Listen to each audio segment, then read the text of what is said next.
চলচ্চিত্র শিল্পী সমিতির নির্বাচনে কিছুটা তো দলীয় প্রভাব খাটানো হয়েছিল বিগত ২-৪টা নির্বাচনে। তবে ভবিষ্যতে দলীয় বলয়ের বাইরে থেকে চলচ্চিত্রের পায়ে হাঁটার জন্য সহযোগিতা করাই আমাদের সবার কাম্য। চলচ্চিত্রের নিজস্ব স্টাইলে চলচ্চিত্রের মতো চলবে। চলচ্চিত্র কোনো দলীয় অঙ্গ সংগঠন না। চলচ্চিত্রের কর্মকাণ্ড চলচ্চিত্রের ব্যক্তিদের দ্বারাই নিয়ন্ত্রিত হবে। এটাই ভবিষ্যৎ। আমাদের নেতা প্রধানমন্ত্রী তিনিও চান না যে প্রতিভাবানদের জায়গায় রাজনীতি ঢুকে এই জায়গাটাকে কলুষিত করুক, বন্য কিছু করুক। তো চলচ্চিত্র শিল্পী সমিতির নির্বাচন যেমন হয়, সবাই উৎসবমুখর পরিবেশে নির্বাচনে অংশগ্রহণ করবে। অনেকে তো প্রার্থী হবেন না, তারা ভোট দিবেন।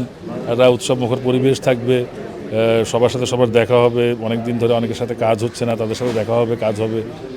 ইলেকশন উৎসবমুখর পরিবেশে হবে এবং ফলাফল সবাই আমরা সুন্দরভাবে মেনে নিয়ে আবার ঐক্যবদ্ধভাবে কাজ করবো। এটাই হলো কথা। কেমন আসলে এফডিসিটা চাচ্ছেন?